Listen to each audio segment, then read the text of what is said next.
I'm one of those who takes the view that there does need to be openness and transparency in the children's courts and youth courts.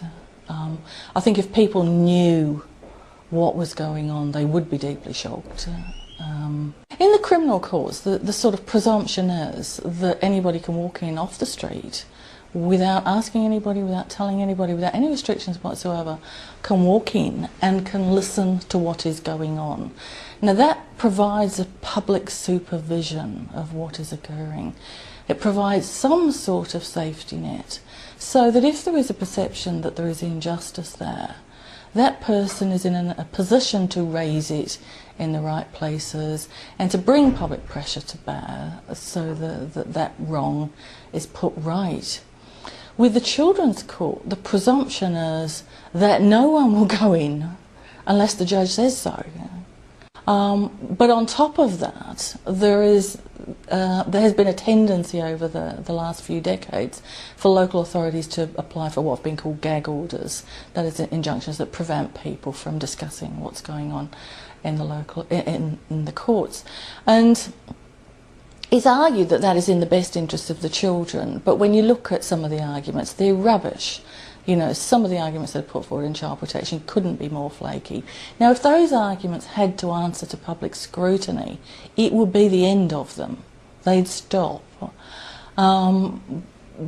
But as long as those arguments are heard in secret, and it becomes a sect, child protection, and I include all the participants in that, it becomes a closed sect. And the problem is, in a sect, that people only hear one another and convince one another, and they don't really hear the feedback from outside, and that's really dangerous. If you only ever talk to people who agree with you and reinforce you in a particular line of thinking, you get farther and farther away from what the rest of the world thinks. And that's what's happened in the family courts. They've got farther and farther away from what normal, reasonable people think.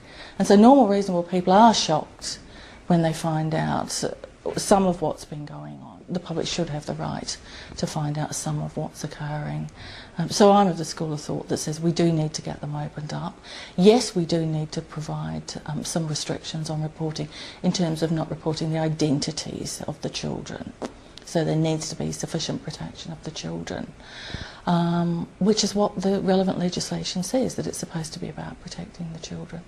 But beyond that, I really don't see that we should be protecting malpractice from public scrutiny. Now that's deeply wrong, and that's got to stop. I don't think we should be protecting people who lie, people who mislead the courts, or people whose decision making is faulty. Yeah. But so will all the witnesses, and especially the experts. I mean, that's the area of one of the biggest areas of concern, isn't it? The so-called expert evidence.